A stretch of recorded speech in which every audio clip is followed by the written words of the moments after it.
Diabetes mellitus. ठीक है, अब यहाँ पे दो कंडीशंस के बारे में हम डिस्कस करेंगे। First is called DKA, diabetic ketoacidosis. तो आप लोग इस साइड पे लेके diabetic ketoacidosis, that is called DKA. और इस साइड पे एक और कॉम्प्लिकेशन लिखेंगे, उसका नाम है हाइपर अस्मोलर हाइपरग्लाइसेमिक स्टेट। ठीक है, यहाँ पे लिखे हाइपर अस्मोलर हाइपर ग्लाइसीमिक स्टेट। ठीक है, इसको हम बुक में HHS कहते हैं। ठीक है जी, हाइपर अस्मोलर हाइपर ग्लाइसेमिक स्टेट। इसमें क्विकली जो एग्जाम के क्वेश्चन है उसी को हम डिस्कस करेंगे। ठीक है जी, सबसे पहले लेके कि जो DKA है it is mainly is the complication of type 1 diabetes. ये किसके अंदर होता है? टाइप 1। तो जो DKA है it is usually seen in, हाँ जी, आंसर इज DM1। जो डायबिटिक पेशेंट होते हैं टाइप 1, उसमें अगर कॉम्प्लिकेशन के चांस होते हैं वो DM1 के अंदर, तो DKA है। और जो HHS होता है it is a main complication of DM2। ये किसके अंदर होता है? DM2। तो टाइप 2 डायबिटिक पेशेंट अगर ट्रीट ना की जाए या सही तरीके से वो अपनी शुगर को कंट्रोल ना करे तो उसमें HHS हो सकता है, और जो टाइप 1 है उसमें DKA हो सकता है। DKA का जो मरीज है उसमें ये प्रॉब्लम आती है वेरी सडन आंसर। मतलब एक पेशेंट है उसको डायबिटीज टाइप 1 है और वो सीरियस नोट पे पहुंच गया, तो DKA को आने में हार्स टू या मिनट्स टू हार्स लगते हैं। इसका मतलब ये है मिनट्स टू हार्स। इसका मतलब ये है दैट इज सडन ऑनसेट। क्या होता है? Sudden onset. इसमें लिखे डेज टू वीक्स। इसका मतलब यह है कि HHS के जो पेशेंट आते हैं दे कैम वेरी वेरी स्लोली। मतलब स्लो ऑनसेट HHS होता है और जो फास्ट ऑनसेट है वो क्या होता है? DKA होता है। ठीक है जी, अब नेक्स्ट कंडीशन की तरफ जाते हैं कि DKA का जो मरीज है अगर वो पेशेंट कंप्लेंट के साथ आए या उसको इमरजेंसी में लाया जाए, what will be their clinical features. बोले कि clinical features of diabetic ketoacidosis. तो क्लिनिकल फीचर में दो तीन बातें और से सुने। DKA का जो मरीज होता है उसके अंदर देयर इज डिलीरियम। क्या होता है? डिलीरियम। डिलीरियम के सामने लेके mental status changes. Patient Simi drowsy होता है, सिमी अनकॉन्शियस होता है, तो मतलब मेंटली ये बंदा अलर्ट नहीं होता, देयर इज डिलीरियम। तो mental status changes is known as delirium. Number 2, इस पेशेंट के अंदर there is Kussmaul signs, Kussmaul breathing. क्या होता है? कोशमल रिस्पायरेशन या कोशमल ब्रीदिंग। और ये बंदा जब सांस लेता है तो उससे एक खास किस्म की स्मेल आती है, उसको फ्रूटी ऑर्डर कहते हैं। क्या कहते हैं? Fruity odour. यहाँ पे लिखे there is fruity odour smell. Exam के लिए ये पॉइंट बहुत बहुत इंपॉर्टेंट है, that is called fruity odour smell. और fruity odour smell is a hallmark of ketone bodies formation. ये बॉडी के अंदर क्या बनती है? Ketone body. अभी हम डिस्कस करेंगे। नेक्स्ट देखें अनदर वेरी इंपॉर्टेंट, अब कोशमल रिस्पायरेशन क्या है? जैसे डीप रिस्पायरेशन। एसिडोसिस की वजह से ये बंदा जल्दी जल्दी सांस लेगा, डीप सांस लेगा, ताकि ज्यादा से ज्यादा एक्सेलरेटेड पीएच जो है उसको हम बाहर निकाल सके। और आखिर में लेके एब्डोमिनल पेन। इन पेशेंट में क्या होती है? एब्डोमिनल पेन होता है। तो देयर इज एब्डोमिनल पेन। ये जो पेशेंट होते हैं specially hyperosmolar hyperglycemic state, these patient mainly develop polyuria. अब ये तो डायबिटिक पहले से होते हैं, लेकिन इसकी जो यूरिन फ्रीक्वेंसी है ये स्टेट के अंदर मजीद क्या हो जाती है? बढ़ जाती है। मतलब वो कहते हैं कि हमें यूरिन पहले रात को अगर 2 दफ़ा आती थी, अभी कुछ वीक्स पहले, क्योंकि weeks two days two weeks में आते हैं, 2 हफ्ते या 3 हफ्ते से अभी मुझे लग रहा है कि मैं यूरिन के लिए 2 मरतबा की बजाय 6 मरतबा जा रहा हूँ। तो उसकी यूरिनेशन में ज़्यादा इंक्रीज आ रही है, frequency of urine increases, there is polyuria. Number 2, dehydration. इन लोगों में क्या होती है? डिहाइड्रेशन। और next point, these patient also develop mental status changes. इसमें क्या आती है? मेंटल स्टेटस चेंजेस भी आती है। समझ रहे क्या नहीं? तो these are the signs the patient having HHS and type 2 diabetes. लेकिन दूसरे में अगर आप लोग देखें that is known as DKA patient. DKA patient जो होता है उसको एब्डोमिनल पेन भी होता है, तो कभी कभार वो लोग वोमिट भी करते हैं। क्या करते हैं? वोमिट करते हैं। What is DKA stand for? सबस डायबिटिक कीटो एसिडोसिस। तो इसका नाम तो ये है, लेकिन लोग इसको आसानी के लिए याद करते हैं कि D for delirium, K for Kussmaul breathing, A for abdominal pain. इस तरह भी याद कर सकते हैं। तो DKA के नाम में इसके सिम्टम्स भी पड़े हैं। तो D for delirium, K for Kussmaul breathing and A for abdominal pain. इस तरह याद करें। ठीक है जी, अब अगर एक पेशेंट है उसको पहले से टाइप 1 डायबिटीज है, हाँ जी, टाइप 1 डायबिटिक पेशेंट है और वो इन 3 चीज़ों के साथ आया है, तो हम क्या सस्पेक्ट करेंगे? DKA।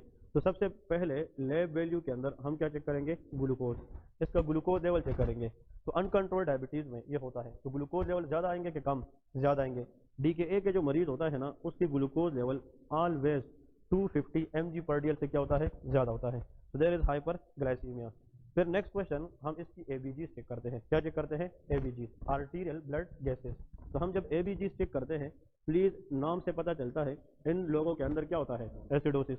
और एसिडोसिस के अंदर हमेशा जो पीएच है वो लेस देन 7.35 होता है। ठीक है जी, यहाँ पे लेके देयर इज एसिडोसिस, और एसिडोसिस के अंदर आप लोगों को पता है एसिडोसिस, अब ये मेटाबॉलिक इशू है या रिस्पायरेटरी इशू है? मेटाबॉलिक, ये तो ग्लूकोज का मसला है, मेटाबॉलिज्म का मसला है। देयरफॉर इन पेशेंट में मेटाबॉलिक एसिडोसिस होता है। कौन सा? Metabolic acidosis. नेक्स्ट पॉइंट आप लोगों को याद रखना है कि इन पेशेंट के अंदर हम HCO3 चेक करते हैं। What is HCO3? Bicarbonate. Bicarbonate level should be less than what? Answer is 18 milliequivalent per litre. ठीक है, इससे कम होगी। बाइकार्बोनेट कम होने की वजह से इन लोगों का जो पीएच है वो 7.35 से कम होती है। पीएच उसका एसिडोटिक होता है।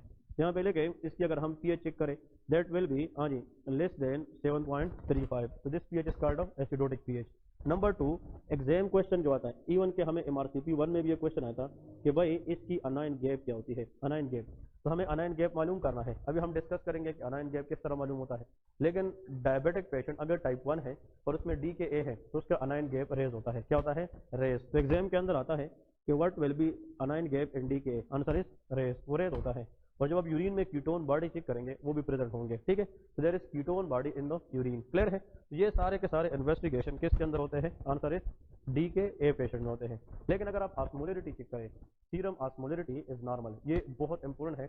DKA पेशेंट में अगर आप OSM स्टैंड फॉर ऑस्मोलरिटी, तो osmolarity of the blood that should be normal in case of DKA patient. लेकिन अगर आप दूसरी कंडीशन पे जाएंगे, और से सुने, यहाँ पे हाइपरग्लाइसेमिक हाइपर ऑस्मोलर स्टेट, इसमें अगर आप ग्लूकोज चेक करते हैं तो वो मोर देन 600 mg पर DL होता है। Very very hyperglycaemic state. DKA को लाने के लिए ग्लूकोज इतना ज़्यादा नहीं होना चाहिए। लेकिन अगर ग्लूकोज किस चीज़ को क्रॉस करे? 600 को क्रॉस करे तो फिर HHS के चांसेस ज़्यादा होते हैं। तो ग्लूकोज का लेवल सबसे ज़्यादा किस में होता है? HHS में होता है, हाइपरग्लाइसेमिक स्टेट होता है। ठीक है जी। नंबर 2, इस पेशेंट के अगर आप ABGs करें, ABGs नो एसिडोसिस, इसके अंदर एसिडोसिस नहीं होता। तो जब एसिडोसिस नहीं होता पीएच भी नॉर्मल होगा, और जो अनाइन गैप है, अनाइन गैप वो भी क्या होगा? नॉर्मल। तो anion gap will be normal. और नंबर 2, इसमें हम ऑस्मोलरिटी चेक करेंगे तो पहले नाम में क्या आता है? हाइपर ऑस्मोलर है, तो ऑस्मोलरिटी विल बी रेस। तो ऑस्मोलरिटी रेस HHS में होती है, लेकिन ऑस्मोलरिटी पे इफेक्ट नहीं पड़ता, specially in case of DKA, diabetic ketoacidosis. अब आते हैं ट्रीटमेंट की तरफ। DKA के नीचे लेकर treatment, what is the treatment of DKA? सबसे पहले एग्जाम में आता है what is the first thing you have to do in DKA? That is called fluid resuscitation. हम फ्लूइड देंगे, नॉर्मल सलाइन देंगे।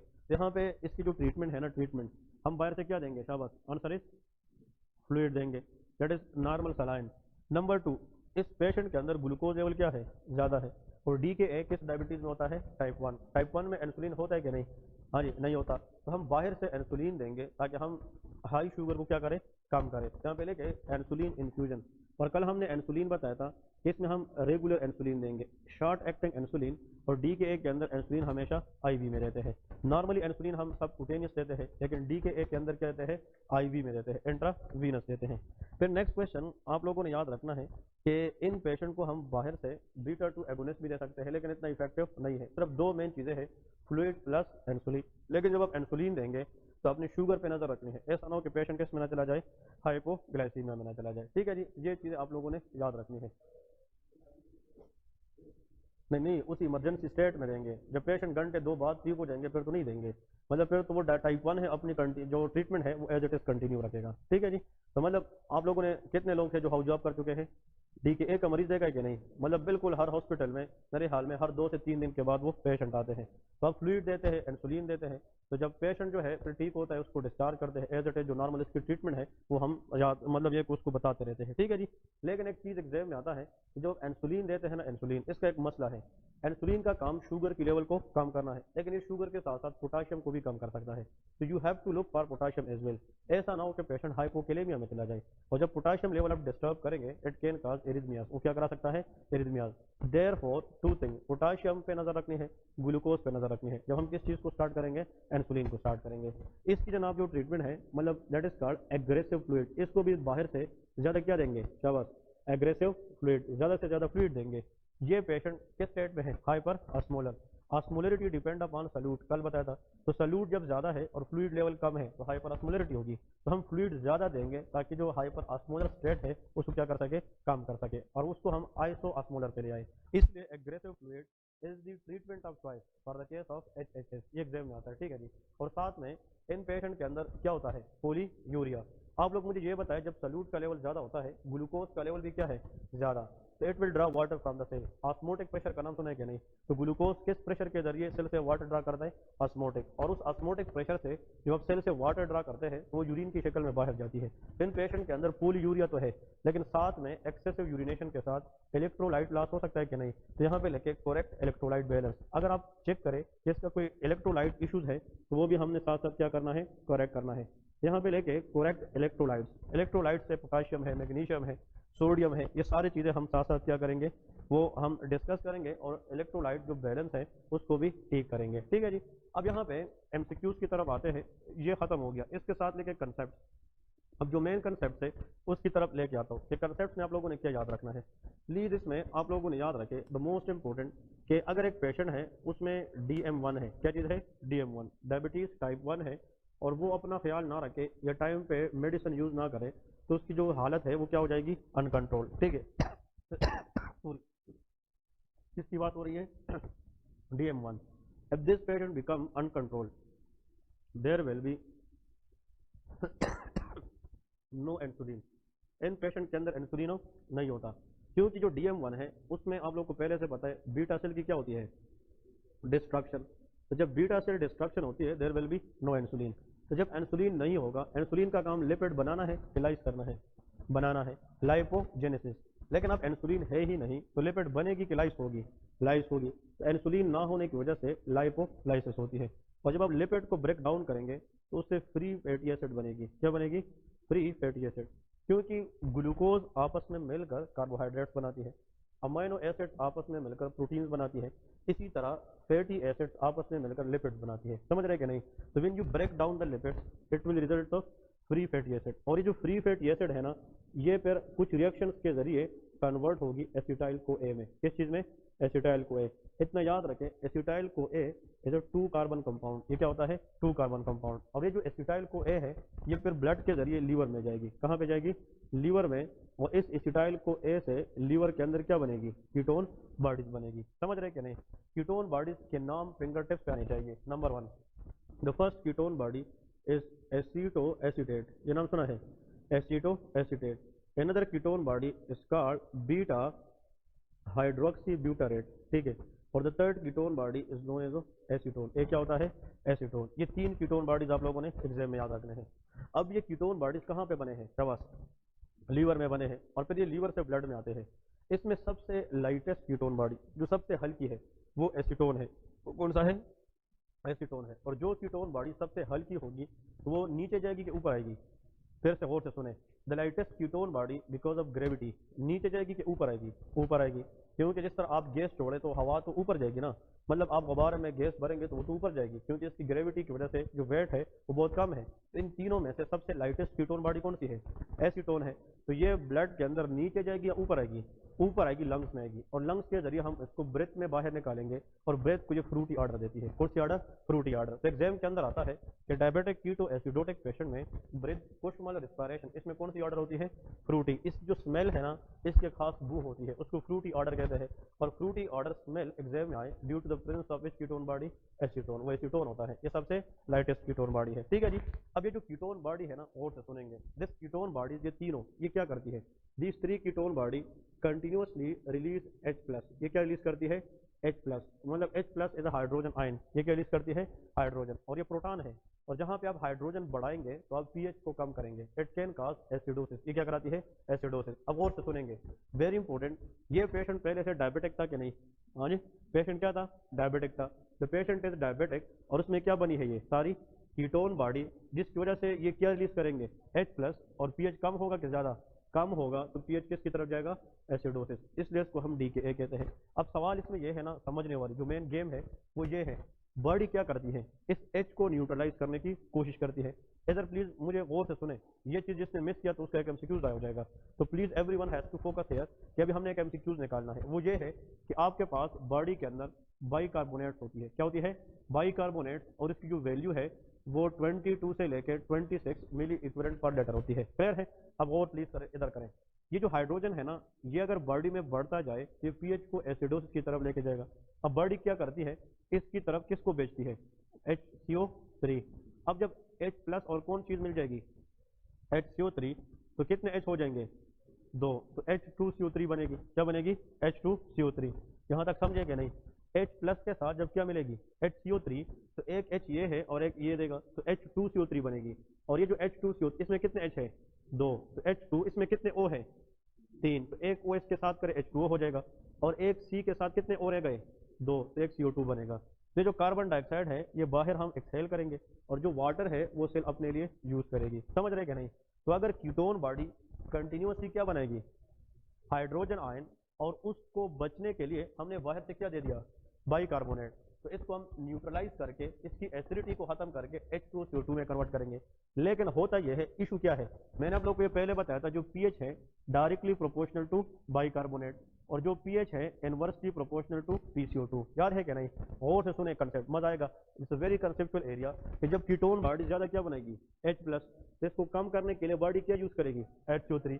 तो जितना H प्लस ज्यादा होगा उतना HCO3 कंजम्पशन ज्यादा होगा। तो HCO3 का लेवल जब यूज ज्यादा होगा तो उसका फ्री लेवल बॉडी में ज्यादा रहेगा कि कम? हाँ, कम रहेगा। ये चीज समझने वाली है। मेरे पास 10 HCO3 थे, लेकिन मैंने 5 यूज किए हैं, तो कितने रह गए? 5। तो कम हुए कि ज्यादा? कम। तो H प्लस ज्यादा के साथ अगर ये ज्यादा मिले तो इसका फ्री लेवल क्या रहेगा? कम रहेगा। और जब HCO3 कम होगा तो पीएच भी क्या होगा? कम होगा। इसलिए एसिडोसिस होता है। समझ गए कि नहीं? तो DKA के अंदर एसिडोसिस का मेन वजह किस चीज की कमी है? HCO3। इसलिए HCO3 should be less than 18 milliequivalent per litre. Clear है कि नहीं? अब इसका नॉर्मल वैल्यू तो 22 से 26 है, लेकिन ये इतना कम हो जाता है कि 18 के नीचे आ जाता है। समझ रहे कि नहीं? ये बहुत इंपॉर्टेंट MCQs क्वेश्चन आप लोगों ने याद रखनी है। क्या बस को जल्दी लेके फिर आगे इसमें एक दो कंसेप्ट है वो भी डिस्कस करते हैं। तो HCO3 जो होता है ये कम होगा तो पीएच की लेवल भी कम होगी, तो एसिडोसिस होगा। अब रिसेंटली MRCP पार्ट 1 में एक क्वेश्चन आया था कि a patient having type 1 diabetes and it develop DKA। क्या? DKA, what is the reason behind DKA? Glycogenolysis, gluconeogenesis, इस तरह क्वेश्चन थे। वो तो देख के 2 सेकंड में हमने क्लिक किया कि इसका आंसर है लाइपोलाइसिस। क्या है? लाइपोलाइसिस। क्योंकि अगर ये लिपिड की ब्रेकडाउन ना होती तो फ्री फैटी एसिड ना बनता, अगर ये ना बनता तो एसिटाइल को ए ना बनता, कीटोन बॉडी ना बनते। तो DKA के अंदर टाइप 1 डायबिटीज में इंसुलिन होता है कि नहीं? नो। इंसुलिन ना होने की वजह से क्या होता है? लाइपोलाइसिस। DM2 में इंसुलिन होता है कि नहीं? DM2 इंसुलिन होता है, लेकिन रिसेप्टर पे काम नहीं करता, ताकि वो क्या कर सके? ग्लूकोज को नीचे कर सके। लेकिन लिपिड पे तो काम करता है ना। तो DM2 में लाइपोलाइसिस है कि लाइपोजेनेसिस है? लाइपोजेनेसिस। और जब आप लिपिड बनाएंगे तो फ्री फैटी एसिड को जोड़ के आप लिपिड बना रहे हैं, तो कीटोन बॉडी नहीं बनेगी। इसलिए DM2 में DKA नहीं होता। DM1 में DKA इसलिए होता है कि इंसुलिन ना होने की वजह से क्या होता है? लाइपोलाइसिस होता है। ये एग्जाम के अंदर आता है। तो the reason behind DKA and type 1 diabetic patient, answer is which mechanism? Lipolysis. ठीक है जी, ये क्वेश्चन आप लोगों ने एग्जाम के दिन याद रखना है। ठीक है, अब आते हैं 2 में होगा। टाइप 1 में तो इंसुलिन है ही नहीं, तो जहाँ पे इंसुलिन नहीं है वहाँ पे वेट गेन नहीं होता। इसलिए जो टाइप 1 पेशेंट होते हैं वो थिन पेशेंट होते हैं, वो ओबीज नहीं होते। लेकिन टाइप 2 के मरीज क्या होते हैं? वो ओबीज होते हैं। ठीक है जी, इसमें तो इंसुलिन है ही नहीं। तो जब इंसुलिन नहीं है, किस चीज़ का इंसुलिन होता है ना, तो वो लिपिड बनाएगा, ज्यादा से ज्यादा प्रोटीन बनाएगा। तो lipid synthesis, protein synthesis overall can lead to weight gain. लेकिन अगर वो सिर्फ नहीं कर सकता तो रिसेप्टर GLUT4 पे काम नहीं करता, जिससे वो ग्लूकोज को कम कर सके। ठीक है जी, ये क्लियर है कि नहीं? अब इसके बाद आते हैं एक चीज जो हमने डिस्कस करनी है, तो what is meant by anion gap. तो हेडिंग दे दे कि अनाइन गैप क्या है, क्योंकि अनाइन गैप का क्वेश्चन भी जरूर एग्जाम के दिन आता है। एक क्वेश्चन आप लोग को दिया जाता है और आखिर में वो बताते हैं कि अनाइन गैप मालूम करें। अनाइन गैप को मालूम करना है। अनाइन गैप ये है क्या चीज? इसका फार्मूला हर एक याद रखना है। अनाइन गैप का जो फार्मूला है वो बहुत आसान है।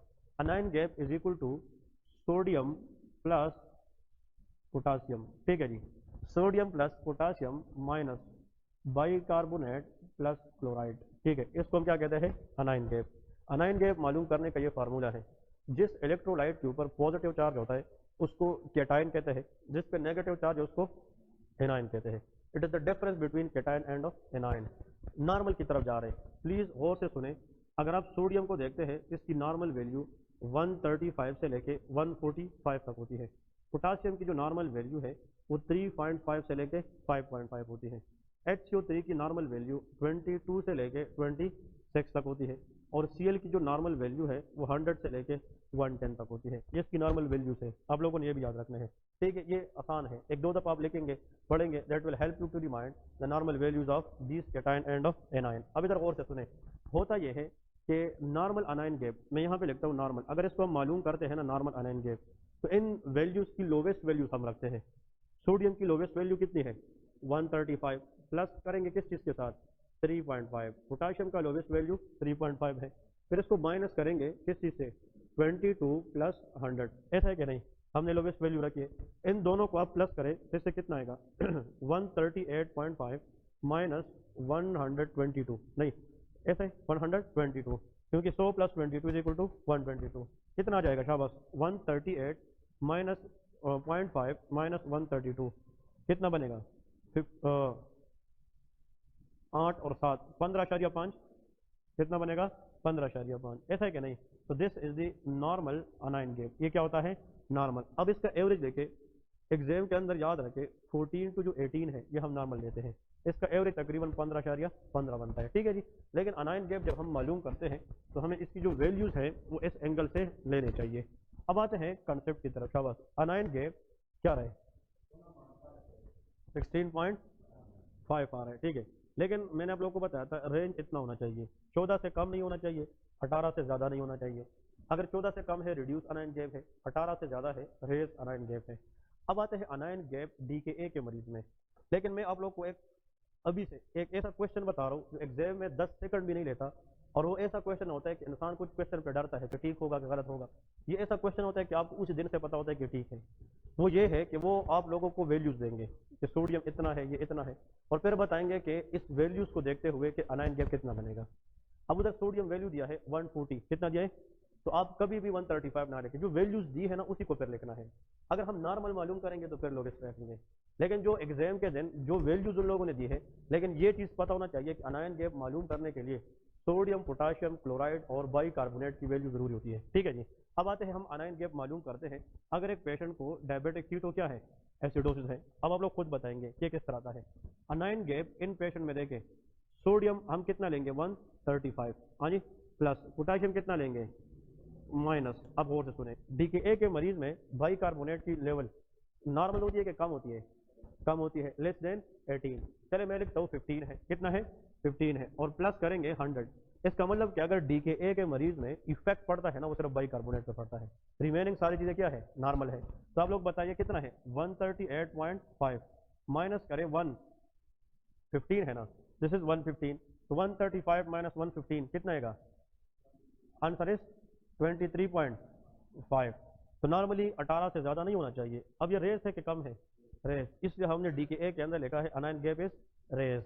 और यहाँ पे अनायन गैप रेस होने का इशू ये है कि इस पेशेंट के अंदर किसकी वैल्यू कम हो रही है बाइकार्बोनेट, और जब बाइकार्बोनेट कम होगा तो पीएच भी कम होगा, इसलिए इस पेशेंट को एसिडोसिस होता है। क्या होता है एसिडोसिस होता है। ठीक है जी, ये चीज़ आप लोगों ने याद रखनी है। तो इसमें कोई कंफ्यूजन नहीं होनी चाहिए कि अनायन गैप हम कैलकुलेट कैसे करेंगे। तो please everyone should know about it, anion gap we have to find out like this. ठीक है जी, फिर दो तीन बातें सिर्फ सुने। इसके अलावा डायबिटीज अगर हम सालों साल तक ट्रीट ना करें, after years it leads to more complication.